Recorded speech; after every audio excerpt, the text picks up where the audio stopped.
नमस्कार दोस्तों, बहुत बहुत स्वागत है आप सभी का गवर्नमेंट एजुकेशन में। मेरा नाम है जितेंद्र, आप सभी का स्वागत करता हूं। तो दोस्तों, इस वीडियो में हम आगे की क्वेश्चन देखने वाले हैं जो कि आपके मध्य प्रदेश पुलिस कांस्टेबल के लिए काफ़ी इम्पोर्टेंट साबित होंगे और इसमें हम 30 क्वेश्चन कवर करने वाले हैं। तो आपको मैक्सिमम जो है वो 25 क्वेश्चन सही करना है। आसान से क्वेश्चन है, बहुत ही जो है वो आसानी से जो है वो आप सारे क्वेश्चनों का आंसर दे सकते हो। तो चलिए हम स्टार्ट करते हैं। इससे पहले कि अगर आपने वीडियो नहीं देखी तो यहाँ पर एक आई का बटन आ रहा होगा, उस पर क्लिक करके आप देख सकते हो। तो चलिए फर्स्ट क्वेश्चन की तरफ बढ़ते हैं। तो पहला क्वेश्चन है, देखिए, नर्मदा, ताप्ती और माही क्या है? तो जाहिर सी बात है, नर्मदा, ताप्ती, माही जो है ये नदी के नाम है, पर हमें ऑप्शन कुछ और तरीके से दिए हुए हैं। देखिए, पश्चिम में बहने वाली नदियाँ, पूर्व में बहने वाली नदियाँ, उत्तर में बहने वाली नदियाँ या दक्षिण में बहने वाली नदियाँ। तो इसका आंसर हो जाएगा पश्चिम में बहने वाली नदियाँ। ए ऑप्शन इसका आंसर हो जाएगा। आपको पता हो तो पूर्व से पश्चिम की ओर जो है वो नर्मदा नदी बहती है, ताप्ती नदी बहती है और माही नदी बहती है। एक और आपको याद रखना है, साबरमती नदी। तो आपको किस तरीके से याद रखना है? देखिए, पूर्व से पश्चिम की ओर बहने वाली नदियों को आप ऐसे याद रख सकते हो, समानता, समानता करके याद रख सकते। देखिए, सा से हो जाएगा साबरमती, साबरमती, माँ से हो जाएगा माही, ना से हो जाएगा नर्मदा और ता से हो जाएगा ताप्ती। तो आप ऐसे करके याद रख सकते हो, पूर्व से पश्चिम की ओर बहने वाली नदियाँ। ठीक है। नर्मदा नदी जो है वो आप सभी को पता है अमरकंटक से निकलती है मध्य प्रदेश के, और ताप्ती नदी बैतूल से निकलती है, बैतूल की मुल्ताई पहाड़ से निकलती है। माही नदी जो है ये कहाँ से निकलती है? तो विंध्य रेंज से निकलती है। जो धार वाला जिला है वहाँ से जो है वो विंध्य रेंज है, वहाँ से निकलती है। साबरमती नदी जो है ये कहाँ से निकलती है? तो जो अरावली रेंज है वहाँ से निकलती है, जो कि राजस्थान और मध्य प्रदेश के बीच का जो है वो काम करती है, डिवाइड का काम करती है। अगर आपसे डिस्ट्रिक्ट पूछ लिया है तो कहाँ से? उदयपुर जिले से निकलती है, राजस्थान से। अगला क्वेश्चन है कि मध्य प्रदेश में इको पर्यटन विकास बोर्ड का मुख्यालय कहाँ है? ऑप्शन है जबलपुर, इंदौर, भोपाल, बैतूल। तो इसका आंसर हो जाएगा भोपाल में है। भोपाल में जो है वो इको पर्यटन विकास बोर्ड का मुख्यालय स्थित है। भोपाल के बारे में कुछ जान लेते। देखिए, भोपाल को जो है वो झीलों की नगरी कहा जाता है, राजा भोज की नगरी कहा जाता है। तो ये भी आपको याद रखना है, राजा भोज की नगरी। भारत भवन और रविंद्र भवन दोनों ही जो है वो भोपाल में स्थित हैं, और एक नेशनल पार्क है जिसे हम बोलते हैं वन विहार नेशनल पार्क, तो ये भी भोपाल में ही है। इंपॉर्टेंट है, याद रखना है। देश का पहला मानव संग्रहालय जिसे हम इंदिरा गांधी मानव संग्रहालय के नाम से जाना जाता है, तो ये भी भोपाल में ही स्थापित है। ओके, अगले क्वेश्चन की तरफ बढ़ते हैं। नेक्स्ट है, मध्य प्रदेश का सबसे पुराना उर्दू समाचार पत्र कौन सा है? ऑप्शन है नदीम, अवधनामा, सियासत और शहाफत। तो इसका आंसर हो जाएगा नदीम। नदीम जो है वो मध्य प्रदेश का सबसे पुराना उर्दू समाचार पत्र है। तो ये ऑप्शन इसका आंसर हो जाएगा। अगले क्वेश्चन की तरफ बढ़ते हैं। मध्य प्रदेश के किस जिले में भारत भवन स्थित है? तो अभी जस्ट मैंने आपको बताया था ये कहाँ पर है, भोपाल में है। तो इसका आंसर हो जाएगा हमारा बी ऑप्शन। इसके बारे में कुछ जान लेते हैं, इससे काफ़ी क्वेश्चन पूछ लिए जाते हैं। जैसे कि भारत भवन का वास्तुकार कौन था? जो बनाने वाला जो वास्तुकार था वो कौन था? Charles Korea. चार्ल्स कोरिया नाम है। दरअसल भारत भवन और जो विधानसभा भवन है दोनों ही का जो है वास्तुकार चार्ल्स कोरिया है। जो भारत भवन है ये कब स्थापना हुई थी इसकी? 1982 में। ये डेट याद रखना है, ईयर याद रखना है आपको, कि ईयर पूछ ली जाती है तो 1982 में। और अगर आपसे भारत विधानसभा भवन की आपसे पूछ ली जाए कि विधानसभा भवन का जो है वो स्थापना कब हुई थी, तो 1996 में, 6 में। ओके, तो दोनों ही आपको याद रखना है। जो भारत भवन है वो 1982 में, और विधानसभा भवन है 1996 में। अगला क्वेश्चन, मध्य प्रदेश में जो है वो बिजली बोर्ड है, इसका मुख्यालय कहाँ है? ऑप्शन है इंदौर, जबलपुर, विदिशा, भोपाल। तो इसका आंसर हो जाएगा हमारा जबलपुर। जबलपुर में जो है वो अ, मध्य प्रदेश बिजली बोर्ड है। जबलपुर के बारे में हम जान लेते हैं। देखिए, जबलपुर को जो है वो मार्बल सिटी के नाम से जाना जाता है, याद रखना है। मार्बल सिटी के नाम से जानते हैं। संस्कार धानी संस्कार धानी के नाम से जान जाते हैं। संस्कार धानी दरअसल नाम जो दिया था वो किसके द्वारा दिया गया था? विनोबा भावे के द्वारा दिया गया था, जिन्होंने भूदान आंदोलन शुरू किया था। ओके, और जबलपुर जो है वो नर्मदा नदी के किनारे स्थित है। जबलपुर से थोड़ी दूर पर एक स्थान है भेड़ाघाट। भेड़ाघाट जहाँ पर जो है वो नर्मदा नदी धुआंधार वाटरफॉल बनाती है। जबलपुर में मदन महल, रानी दुर्गावती संग्रहालय है, रानी दुर्गावती की समाधि समाधि है, तो ये भी याद रखना है।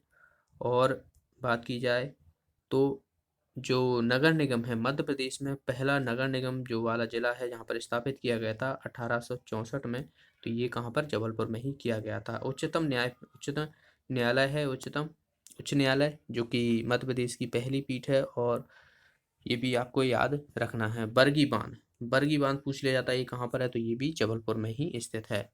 झंडा सत्याग्रह जो मध्य प्रदेश में स्टार्ट हुआ था 1923 में, तो ये कहाँ से स्टार्ट हुआ था, जबलपुर से ही स्टार्ट हुआ था। और मध्य प्रदेश की सबसे साक्षरता वाला जिला जो है वो जबलपुर है। करीबन 81% जो है वो इसकी साक्षरता है जबलपुर जिले की, मतलब ज़्यादातर पढ़े लिखे लोग हैं।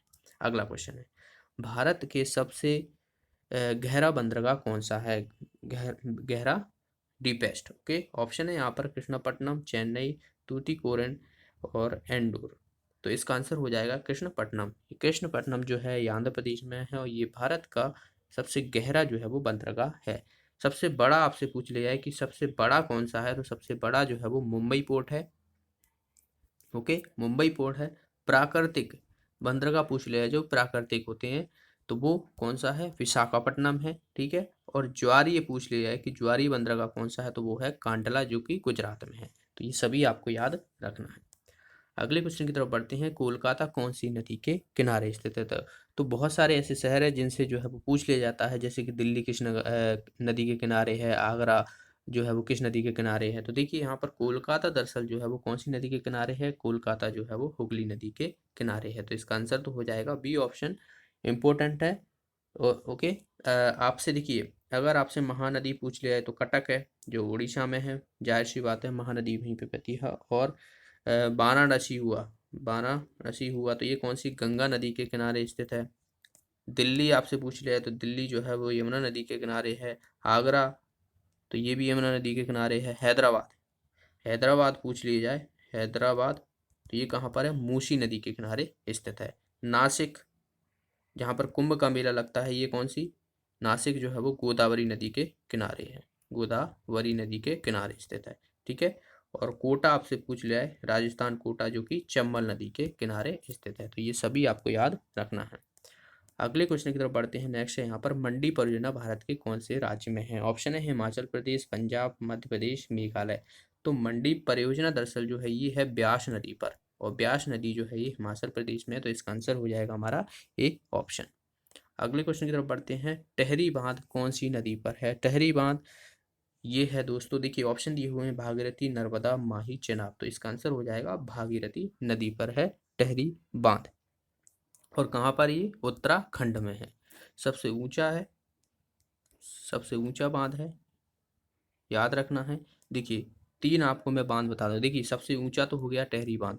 अगर आपसे कहा जाए कि सबसे लंबा बांध कौन सा है, सबसे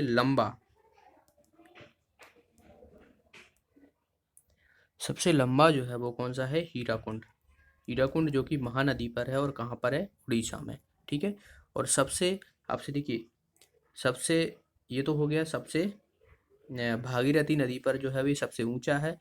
सबसे बड़ा पूछ लिया जाए कि सबसे बड़ा कौन सा है, तो भाखड़ा नागला बांध है। ओके, जो कि कहाँ पर है, हिमाचल प्रदेश में। ठीक है, और सबसे लंबा कौन सा हो गया, हीराकुंड हो गया जो कि महानदी पर है उड़ीसा में। तो ये तीनों ही याद रखना है। अगले क्वेश्चन की तरफ बढ़ते हैं, पूर्व रेलवे का मुख्यालय कहाँ है। जो पूर्वी रेल है, ईस्टर्न रेलवे है, तो उसका मुख्यालय पूछा गया है। तो पूर्व मुख्यालय ये है कोलकाता में। तो इसका आंसर हो जाएगा हमारा बी ऑप्शन, इंपॉर्टेंट है। अभी इंडिया में कितने जोन हैं, 18 जोन है। नवीनतम जोन है वो कौन सा है, विशाखापट्टनम आंध्र प्रदेश में, जो कि 18वां जोन बना था। और कौन सा जोन है वो, साउथ कोस्ट जोन है वो, रेलवे जोन। ओके, तो इसे भी याद रखना। देखिए आपसे जो है वो ऐसा भी दिया जा सकता है, या आपसे पूछा जाएगा कि भारत में जो है वो नवीनतम जोन कौन सा बना है, कहाँ पे बना है। तो विशाखापट्टनम याद रखना, और बाकी साउथ कोस्ट रेलवे जोन भी याद रखना है। अगला क्वेश्चन है, भारत के हॉलीवुड के रूप में जाने जाने वाली जगह का नाम बताना है। तो जाहिर सी बात है, आसान है। भारत की हॉलीवुड जो है वो दरअसल उसको बॉलीवुड कहा जाता है, लेकिन जैसे कि टॉलीवुड हुआ, बॉलीवुड हुआ, तो भारत में जो हॉलीवुड है दरअसल मुंबई के शहर को नाम से जाना जाता है। तो इसका आंसर हो जाएगा सी ऑप्शन। अगर आपसे टॉलीवुड के बारे में पूछ लिया जाए कि टॉलीवुड जो है वो कौन सा शहर जाना जाता है, तो हैदराबाद जो कि तेलंगाना में है। तो इसे भी याद रखना है। अगला क्वेश्चन है, किस गवर्नर ने सती प्रथा को समाप्त कर दिया था? ऑप्शन है Dalhousie, Lord Ripon, William Bentinck और लॉर्ड कर्जन। तो इसका आंसर हो जाएगा Lord William Bentinck. Lord William Bentinck ने जो है वो 1829 में सती प्रथा का जो है वो समाप्त कर दिया था। इसका सहयोग किसने किया था? राजा राम मोहन राय ने सपोर्ट किया था। अगर आपसे विधवा पुनर्विवाह की बात की जाए तो जो विधवा पुनर्विवाह है तो वो किसके द्वारा जो है वो शुरू किया गया था? तो वो किया गया था लॉर्ड कैनिंग के द्वारा। ओके, लॉर्ड कैनिंग के द्वारा किया गया था 1856 में। ये डेट भी याद रखना है, डेट भी आपसे पूछ ली जाती है, ईयर पूछ ली जाती है, डेट नहीं, ईयर पूछ ली जाती है। और इसका जो है वो सहयोग किसके द्वारा किया गया था? ईश्वर चंद्र विद्यासागर द्वारा शुरू किया गया था। अगला क्वेश्चन, भारतीय राष्ट्रीय कांग्रेस ने 1920 में 20 के अपने सत्र में असहयोग पर प्रसिद्ध संकल्प पारित किया था। यह सत्र कहाँ पे हुआ था? तो जो भारतीय राष्ट्रीय कांग्रेस ने जो असहयोग आंदोलन हुआ था एक तरीके से 1920 में, तो ये कहाँ पर जो है वो ये किया था? लखनऊ। इसका आंसर हो जाएगा कोलकाता में, लखनऊ नहीं कोलकाता में। डी ऑप्शन जो है इसका आंसर हो जाएगा। अगला क्वेश्चन, 1975 के आपातकाल की घोषणा के बाद भारत का राष्ट्रपति कौन बना था? ठीक है, याद रखना है 1975 की आपातकाल घोषणा के बाद जो है वो एक तरीके से कौन राष्ट्रपति था? तो आपको प्राइम मिनिस्टर और राष्ट्रपति दोनों ही याद रखना है। तो उस समय थे फखरुद्दीन अली अहमद, ये थे प्रेसिडेंट, राष्ट्रपति। और प्राइम मिनिस्टर कौन थी? इंदिरा गांधी। ओके, इंदिरा गांधी। और आपको याद रखना थी कि जो इंडो चाइना वार हुआ था 1962 में, तो उस समय कौन था? उस समय जो प्रेसिडेंट थे डॉक्टर राधाकृष्णन थे और प्राइम मिनिस्टर से वो लाल बहादुर शास्त्री थे। और 1965 में जिसमें इंडो पाकिस्तान वॉर हुआ था तो उसमें प्रेसिडेंट कौन थे? उसमें भी जो है वो राधाकृष्णन थे और प्राइम मिनिस्टर लाल बहादुर शास्त्री थे। तो ये भी याद रखना है आपको। अगला क्वेश्चन है, अलास्का का एक राज्य है। अलास्का दरअसल ये इम्पोर्टेंट क्यों है? तो अलास्का और जो रूस है उसको जो है वो एक जल संधि जो है वो अलग करती है, बेरिंग जल संधि, जिसे हम अंतर्राष्ट्रीय तिथि निर्धारित करते हैं, जिसे 180 डिग्री के नाम से जाना जाता है। तो ये दरअसल कहाँ पर है? अलास्का यूएसए में है, अमेरिका में है, संयुक्त राष्ट्र अमेरिका में है। ओके, तो ये उसका राज्य है। और 180 जो बेरिंग जल संधि है दरअसल अलास्का और रशिया को जो है वो अलग करती है, जिसे हम अंतर्राष्ट्रीय तिथि रेखा के नाम से जाना जाता है। और आपको प्राइम मेरिडियन आपसे पूछ लिया जाए, 0 डिग्री जिसे कहते हैं, वो कहाँ से गुजरती है? लंदन से गुजरती है, लंदन से। ओके, तो इसे भी याद रखना है आपको। अगला क्वेश्चन, विश्व बैंक का मुख्यालय पूछा गया है कि विश्व बैंक का मुख्यालय जो है वो कहाँ पर है? मुख्यालय बहुत पूछ लिए जाते हैं आपको ज़्यादातर। देखिए, मैं कुछ यहाँ पर जो है वो मुख्यालय आपको बता देता हूँ। जैसे कि विश्व बैंक यानी वर्ल्ड बैंक का जो मुख्यालय है वो कहाँ पर है? ये है वॉशिंगटन डीसी में। 1945 में 1944 में जो है ये इस्टेब्लिश्ड हुआ था। और इंटरनेशनल मॉनेटरी फंड जो है वो अंतर्राष्ट्रीय मुद्रा कोष, वो भी कहाँ पर है? वॉशिंगटन डीसी में है। उसकी स्थापना हुई थी 1945 में। तो वर्ल्ड बैंक हुआ और इंटरनेशनल मॉनेटरी फंड जो है ये दोनों का ही जो है वो वॉशिंगटन डीसी में। ओके, तो इसका आंसर तो हो जाएगा हमारा डी ऑप्शन। ठीक है, जैसे कि यूनेस्को का पूछ लिया जाता है कि यूनेस्को का हेडक्वार्टर कहाँ है, तो कहाँ पर है? ये फ्रांस पेरिस में है। तो इसे भी आपको याद रखना है। UNEP, UNEP united nation environment programme, ये कहाँ पर है? इसका हेडक्वार्टर नैरोबी केन्या में है। ठीक है, यूएन का पूछ लिया है, यूनाइटेड नेशन, तो ये न्यूयॉर्क में है। 24 अक्टूबर को जो है इस्टेब्लिश हुआ था 1945 में। ओके, 1945 में हुआ था। WTO, वर्ल्ड ट्रेड ऑर्गेनाइजेशन, विश्व व्यापार संगठन, इसका कहाँ पर है? जिनेवा स्विट्जरलैंड में है। ठीक है, स्वास्थ्य का पूछ लिया है, विश्व स्वास्थ्य संगठन का जिनेवा स्विट्जरलैंड में है। ठीक है, श्रम संगठन, विश्व श्रम संगठन, ये कहाँ पर है? ये भी जिनेवा स्विट्जरलैंड में इसका हेडक्वार्टर है। और एक होता है WTO, ठीक है, टूरिज्म, विश्व पर्यटन संगठन जिसे हम बोलते हैं, वर्ल्ड टूरिज्म ऑर्गेनाइजेशन बोलते हैं, तो इसको कहाँ पर है? इसका हेडक्वार्टर मैड्रिड स्पेन में है। ओके, तो इसे भी आपको याद रखना है। तो बहुत सारे ऐसे हैं जिनको आपको बार बार रिवाइज करना पड़ेगा और बार बार जो है वो ये क्वेश्चन काफ़ी पूछ लिए ही जाते हैं हेडक्वार्टर। चलिए अगला क्वेश्चन देखते हैं, भारत के किस शहर को इलेक्ट्रॉनिक सिटी के नाम से जाना जाता है? तो जिसे हम सिलिकॉन वैली ऑफ सिटी के नाम से जाना जाता है, उसे जो है वो इलेक्ट्रॉनिक सिटी के नाम से जाना जाता है। इसका आंसर हो जाएगा बेंगलुरु। डी ऑप्शन जो है इसका आंसर हो जाएगा। अगला क्वेश्चन है, सिटी ऑफ फेस्टिवल भारत के कौन से शहर को जो है वो उत्सवों का शहर कहा जाता है? तो आसान सा क्वेश्चन है, मदुरई को जो है वो कहा जाता है। मदुरई जो है ये कहाँ पर है? तमिलनाडु में, तमिलनाडु में है मदुरई। अगला क्वेश्चन है, सार्क का सचिवालय यानी हेडक्वार्टर पूछा गया है, जो साउथ एशियन जो क्षेत्रीय संगठन है, सहयोग संगठन है, तो इसका हेडक्वार्टर जहाँ है ये है नेपाल काठमांडू में। इसका आंसर हो जाएगा हमारा डी ऑप्शन। अगले क्वेश्चन की तरफ बढ़ते हैं। नेक्स्ट है यहाँ पर, कौन सा संविधान का हिस्सा जो मौलिक कर्तव्यों के लिए जाना जाता है? देखिए, फंडामेंटल ड्यूटी की बात की गई है, आर्टिकल कौन सा है? 51A है। और ये कौन से पार्ट में आता है ये कहा गया है? तो पार्ट में आता है 4A में।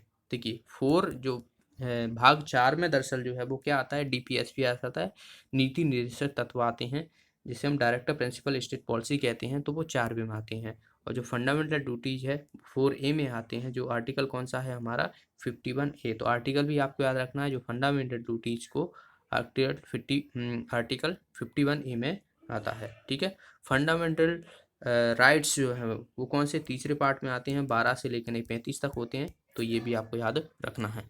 अगला क्वेश्चन है यहाँ पर, वित्तीय आयोग का गठन करते हैं, तो वित्तीय आयोग जो है वो कौन गठन करता है ये पूछा गया है। ऑप्शन है प्रधानमंत्री, प्रेसिडेंट, बात की जाए तो फाइनेंस मिनिस्टर या होम मिनिस्टर। तो इसका आंसर हो जाएगा हमारा प्रेसिडेंट। याद रखना है, प्रेसिडेंट का जो आर्टिकल है वो 52 है, 52 से लेकर 62 है। जो 61 है जिसमें महाभियोग इम्पीचमेंट लगाई जाती है, राष्ट्रपति के लिए महाभियोग प्रस्ताव लाया जाता है, तो आर्टिकल 61 है। ये काफ़ी पूछ लिया जाता है, याद रखना है। अगले क्वेश्चन की तरफ बढ़ते हैं। महादेव पर्वत श्रृंखला सतपुड़ा पर्वत श्रृंखला का विस्तार है, तो ये कहाँ पर है? ये पूर्व में है, पश्चिम में है, उत्तर में है या दक्षिण में है? तो आपको मैप में बता देता हूँ। देखिए ये थोड़ा यहाँ से मैं मध्य प्रदेश का जो है वो मैप बनाता हूँ। मैप कुछ इस तरीके से रफली हम डायग्राम जो है वो बना लेते हैं। ये बन गया, ठीक है। ये इधर थोड़ा ऐसे हो जाएगा। अब यहाँ पर जो है वो ये क्या है? अरावली रेंज है, ठीक है। और यहाँ पर क्या है? बिंद रेंज है। और इधर जो है वो सतपुड़ा आता है, जिसके बीच से जो है वो नर्मदा नदी बहती है, ठीक है। अब आप देखिए यहाँ पर जो इस तरफ का जो क्षेत्र है, यहाँ पर जो है वो भंडार श्रेणी है, और यहाँ पर जो पड़ती है वो महादेव श्रेणी पड़ती है, और इसके यहाँ पर जो है वो मैकाल श्रेणी पड़ती है, ठीक है। और यहाँ पर जो है वो कैमूर श्रेणी पड़ती है। तो आप देख सकते हो यहाँ पर जो है ये किस में है? पूर्व में है। तो इसका आंसर हो जाएगा हमारा पूर्व, ठीक है। महादेव श्रृंखला महादेव पर्वत श्रृंखला सतपुड़ा पर्वत श्रृंखला का जो है वो पूर्व में है, ठीक है। तो आप देख सकते हो यहाँ पर ये किस में? पूर्व में है। तो ए ऑप्शन जो है इसका आंसर हो जाएगा। अगला क्वेश्चन है, मध्य प्रदेश का जो है वो गठन कब किया गया था ये पूछा गया है। तो आसान सा क्वेश्चन है ये भी। 1 नवंबर 1956 को जो है वो इस्टेब्लिश हुआ था। इसका आंसर हो जाएगा हमारा ए ऑप्शन। उसके बाद क्या हुआ था? 1 नवंबर 2000 में जो है वो एक नया राज्य बना था छत्तीसगढ़, जिससे जो है वो मध्य प्रदेश से अलग होकर बना था। और मध्य प्रदेश से जो है वो 16 जिले जो है वो छत्तीसगढ़ में चले गए थे, और 45 जिले जो बचे थे वो MP में बचे थे। अगला क्वेश्चन है, स्वतंत्रता के पूर्व मध्य प्रांत की राजधानी क्या थी? तो आसान सा है, ऑप्शन है यहाँ पर देखिए, भोपाल, इंदौर, सीहोर और नागपुर। तो इसका आंसर हो जाएगा हमारा नागपुर। नागपुर थी स्वतंत्रता के पूर्व जो मध्य प्रांत की राजधानी हुआ करती थी, वो नागपुर हुआ करती थी। अगला क्वेश्चन है यहाँ पर, भारतीय कृषि अनुसंधान केंद्र कहाँ पर स्थित है? ऑप्शन है भोपाल, दिल्ली, ग्वालियर, इंदौर। तो जो भारतीय कृषि अनुसंधान है इसका जो हेडक्वार्टर है दरअसल ये कहाँ पर है? दिल्ली में। इसका आंसर हो जाएगा हमारा बी ऑप्शन। कुछ और जैसे आपको बताना चाहूँगा, जैसे कि जो राष्ट्रीय सोया अनुसंधान है तो वो कहाँ पर है? इंदौर में है, ठीक है। चावल का अनुसंधान केंद्र कहाँ पर है? कटक में है। इंपॉर्टेंट है। आलू का आपसे पूछ लिया जाए तो शिमला में है। कैसे याद रख सकते हो? आलू और शिमला ये कौन से? दोनों ही सब्जी के नाम है। तो आलू शिमला की सब्जी खाते हो तो ऐसे याद रख सकते हो आपको कि जो आलू का जो भारतीय आलू अनुसंधान केंद्र है वो कहाँ पर है? शिमला में है। सोयाबीन में बता चुका हूँ। गन्ना की बात की जाए तो गन्ना जो है वो कोयम्बटूर में है। तो इनके अनुसंधान केंद्र आपको याद रखना है, बहुत सारे हैं, ठीक है। अगला क्वेश्चन है, मध्य प्रदेश का राज्य फसल क्या है? राज्य की फसल जो पूछी गई है, ऑप्शन है सोयाबीन, ग्राउंड नट्स, मूंगफली, इनमें से कोई नहीं। तो मध्य प्रदेश को हम सोया स्टेट के नाम से जाना जाता है, तो हमारी जो मध्य प्रदेश की राज्य की फसल है वो कौन सी है? सोयाबीन है। इसका आंसर हो जाएगा ये ऑप्शन। बाकी और कुछ चीज़ें बताना चाहूँगा, जैसे कि राजकीय जो खेल आपसे पूछ लिया तो क्या है? मलखम्ब है, ठीक है। मलखम्ब है जो 2013 में जो है वो राष्ट्रीय खेल जो है वो राजकीय खेल जो है वो बनाया गया था मध्य प्रदेश का। और बात की जाए तो नाट्य अगर आपसे पूछ लिया तो क्या है, माछ। नृत्य आपसे पूछ लिया है तो राई। ठीक है, मछली आपसे पूछ लिया है तो महाशीर। ठीक है, वृक्ष आपसे पूछ लिया है तो बरगद। पुष्प आपसे पूछ लिया है तो लिली, सफेद लिली होती है। ठीक है, पक्षी दूधराज, जिसे साहा बुलबुल भी कहते हैं। पशु पूछ लिया जाए तो बारहसिंगा, बारहसिंगा। ठीक है, नदी पूछ लिया जाए तो नर्मदा नदी। तो ये सभी आपको याद रखना है। अगला क्वेश्चन है मध्य प्रदेश, ये लगता है, अच्छा ये है मध्य प्रदेश का राज्य खेल पूछा गया है। दोनों जो है अलग क्वेश्चन है। पहले में जो पूछा गया था फसल पूछी गई थी, इसमें जो है राज्य खेल। तो अभी मैंने आपको बताया क्या है, मलखम्ब है। तो इसका आंसर हो जाएगा हमारा बी ऑप्शन। नेक्स्ट क्वेश्चन है अफगानिस्तान की सीमा भारत के किस क्षेत्र के साथ जुड़ी है। तो जो अफगानिस्तान है, देखिए पहले जब पाकिस्तान नहीं बना था तो अफगानिस्तान की बात की जाए और भारत के बीच जो है वो कौन सी डोरंट लाइन हुआ करती थी। लेकिन उसके बाद पाकिस्तान बन गया तो भारत और बात की जाए अफगानिस्तान और पाकिस्तान के बीच जो है वो डोरंट लाइन है। और ये अफगानिस्तान और बात की जाए जो सीमा क्षेत्र है ये दरअसल पाक ऑक्युपाइड कश्मीर के क्षेत्र में आता है, जिसे पाकिस्तान अधिकृत कश्मीर कहा जाता है। तो इसका आंसर हो जाएगा हमारा ये ऑप्शन।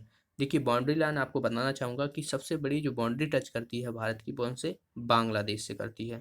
बांग्लादेश से। आप कैसे याद रख सकते हो, बचपन में MBA ऐसे करके याद रख सकते हो। बा से बांग्ला हो जाएगा, चा से चीन हो जाएगा, पाकिस्तान हो जाएगा, नेपाल हो जाएगा। तो सबसे ज़्यादा किसकी, बांग्ला के साथ, बांग्लादेश के साथ, फिर चीन के साथ, फिर पाकिस्तान के साथ, फिर नेपाल के साथ, फिर म्यांमार के साथ, फिर भूटान के साथ, और सबसे कम जो है वो अफगानिस्तान के साथ। तो ये आपको याद रखना है। अगला क्वेश्चन है भारत का उच्चतम शिखर पूछा गया है, कौन सा है, नंदा देवी, माउंट एवरेस्ट, केदारनाथ या केटू। तो भारत का जो सबसे उच्चतम शिखर है वो कौन सा है, केटू, जिसे हम गोंडवाना ऑस्टिन के नाम से जाना जाता है। इसकी जो टोटल जो है ऊंचाई है 8611 है, याद रखना है 8611। और अगर आपसे वर्ल्ड की पूछ ली जाए तो माउंट एवरेस्ट है। ठीक है, माउंट एवरेस्ट है जो कि कहाँ पर है, ये नेपाल में है। नेपाल में इसे किस नाम से जाना जाता है, सागर माता के नाम से जाना जाता है। तो दोनों ही याद रखना है। माउंट एवरेस्ट की जो ऊंचाई है वो कितनी है, 8848। ओके, तो इतना आपको देखिए, ये डेटा भी याद रखना है आपको। ये डेटा सीधा सीधा आपसे पूछ लिया जाता है कि केटू गोंडवाना स्टन की जो है ऊंचाई कितनी है, तो याद रखना है। अगले क्वेश्चन की तरफ बढ़ते हैं। नेक्स्ट है यहाँ पर भारत का कौन सा राज्य को जो है वो धान का कटोरा कहलाता है। ऑप्शन है मध्य प्रदेश, उत्तर प्रदेश, आंध्र प्रदेश या इनमें से कोई नहीं। तो इसका आंसर हो जाएगा हमारा डी ऑप्शन, इनमें से कोई नहीं। दरअसल जो है वो छत्तीसगढ़ को कहते हैं धान का कटोरा। तो छत्तीसगढ़ याद रखना है, भारत का जो है वो छत्तीसगढ़ को धान का कटोरा कहा जाता है। छत्तीसगढ़ में एक नेशनल पार्क है, इंद्रावती नेशनल पार्क, काफ़ी पूछ लिया जाता है, याद रखना है। तो ये थे 30 क्वेश्चन। आई होप आपको वीडियो अच्छा लगा होगा। आपके कितने सही निकले कमेंट बॉक्स में ज़रूर बताना। वीडियो अच्छा लगा तो वीडियो को लाइक और शेयर ज़रूर करना। और जो भी साथी नए हैं, अभी तक चैनल को सब्सक्राइब नहीं किया है, तो चैनल को सब्सक्राइब कर लेना। और साथ में एक बेल आइकन बन के आएगी, उस पर भी क्लिक कर लीजिएगा, क्योंकि अगर आप बेल आइकन क्लिक नहीं करोगे तो आपको नोटिफिकेशन नहीं आएगा। ओके, तो उसे आप ज़रूर क्लिक कर लीजिएगा, जिसके माध्यम से आपको वीडियो का नोटिफिकेशन मिलता रहेगा। तो मिलते हैं अगली वीडियो में। Thanks for watching the video. Have a nice day.